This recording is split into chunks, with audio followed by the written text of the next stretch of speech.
thanks so much for taking the time here. Would really love to learn a bit more about what is Wolomi and how did this come to be? Hi, my name is Layo George, and Wolomi is a digital platform that supports marginalized and under-resourced moms on their pregnancy and postpartum and motherhood journey to get better outcomes. Because of the maternal health crisis, when I was having my child, I didn't want to die, even though I'm a nurse, and I was really scared. I was a maternal health nurse, and I was really scared of dying because of the statistic and the way that we are treated in the healthcare system. And so that's how Wolomi got to be, because I didn't want other moms to have to go through that. You don't need to get a degree in nursing, for example, to have a baby in the US. You should be able to have a baby and expect joy and good outcomes on your journey. Layo, tell me about who is Wolomi for? Yeah, so Wolomi is for moms. So we create a community for moms, but we sell to the health plans and health systems. And so when you think about it, a lot of the health systems and the health plans really want to have better outcomes. So, and oftentimes there's a hindrance in really reaching the population that we know well. And so we come alongside them and say, hey, we can support you. And so when you think about it, like a health plan or a health system or even a nonprofit who has, maybe gotten a grant and they really need to fulfill a grant and they're not really sure like how to support moms, especially marginalized moms, women of color, and rural area moms. And so we come alongside them and implement our model and really get them the good outcomes that they need. But Wolomi is for the moms by the health plans, right? Yeah, that's if you want to think about it that way. I know startups are not easy to create. When you were working on this, what was keeping you up at night that eventually led you to come over and begin working with coLAB? Well, just like what to do next, like what customer channel should we address, like how to prioritize what customer channel should we go after, and even testing those customer channel, we didn't kind of have the capacity or the direction and the strategy to figure that out. Amazing. And when you were working with coLAB, what were some of the ways that you went about solving this challenge? So we did a lot of testing. It was interesting to see how at the time we worked, but I worked a lot with Noel, just really figuring out, okay, what messaging works and what channel should we try and what kind of strategic partnership should we go after. And I think it was very useful to see how she operates as somebody who actually had successful businesses and, being in the same room with her and strategizing. But more importantly, the implementation of things and seeing, okay, this works. This is really how you do a sales channel, and in the big capacity of it, and using tools and different things to really make sure that our emails were getting answered and things like that. Yeah, absolutely. And we know that the go-to-market function can be the building blocks for going on to the next stage. I'm curious, what's been the impact on your business since we've worked together? Yeah, so I think we are more.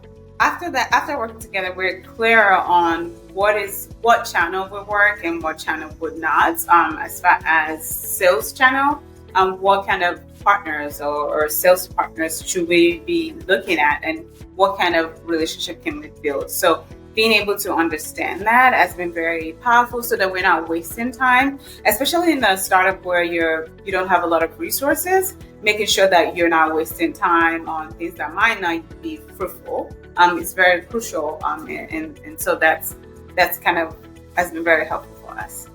Exactly, and I think you hit on something there too, is how ever-changing the startup world can be. I'm curious if there's something, been a significant milestone or achievement this year that has shaped your vision for the future of the organization. Well, a milestone is we've been able to really get some contracts with the health plans that we've been working so hard on, and also with some nonprofits that really is helping us to really get to that ARR. And we've right now we're working on a 5-year contract with the company. So that's a big deal, kind of move from like checks here and there, projects here and there, to like really having solid relationship and fostering those partnerships. So it's kind of exciting. That's very exciting. That's awesome. As you're keeping an eye on the landscape too, I'm curious if there are any sort of emerging trends or technologies in the industry that you think are going to have a really big impact on the business over the next 2 to 3 years, and how are you preparing for this? Yeah, so of course, the big one in the room is the AI, right? Like, so making sure that we're incorporating AI, and one of the places where we're looking forward and excited to using AI is in our customer onboarding. So when mom comes to our platform, really just making sure that they have the best experience, like they're going to Disneyland, because if you think about it, these moms are going through a lot, and we want to give them the 5-star experience. So we think that's a space that AI can really help us with.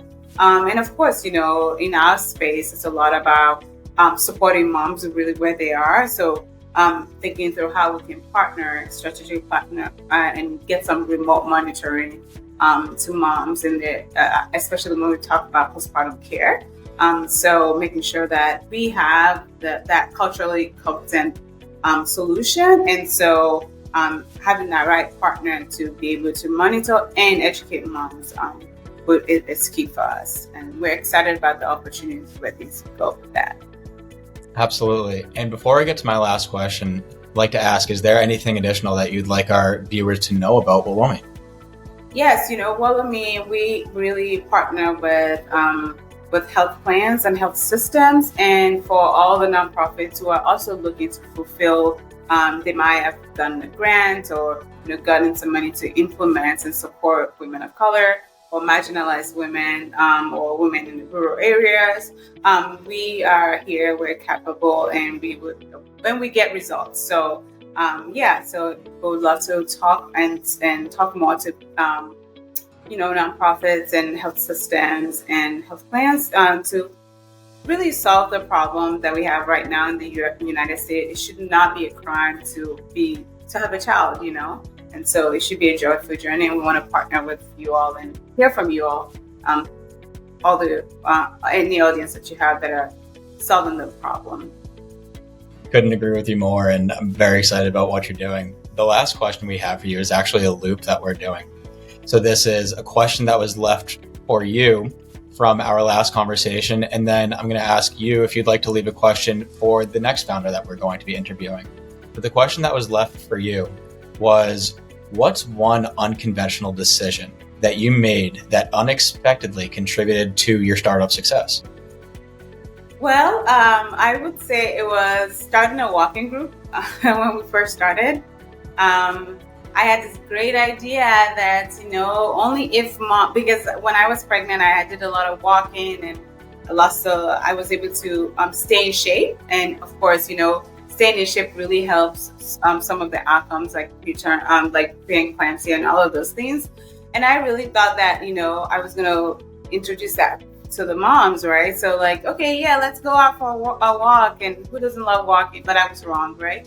But that instance helped me to learn a lot about what moms really cared about. And that if we were going to create a successful business, the feedback that we got from those walking group and the moms who signed up and didn't show up was very useful to really creating the model that we have now. And we continue to build on it to really give moms that great community that they need and they deserve. That's amazing. That's a great way to be able to find it too. What question would you like to leave for the next person that we interview? Yeah, so it would be, what advice would you have for your first year entrepreneur self? Like, got this idea, you registered the company, now what? What advice would you, be your own advisor, what advice would you have for that person? I love it. That's an awesome question. Well, thank you so much, Layo. Really great to speak with you today, and we look forward to speaking again soon. Thank you so much for having me.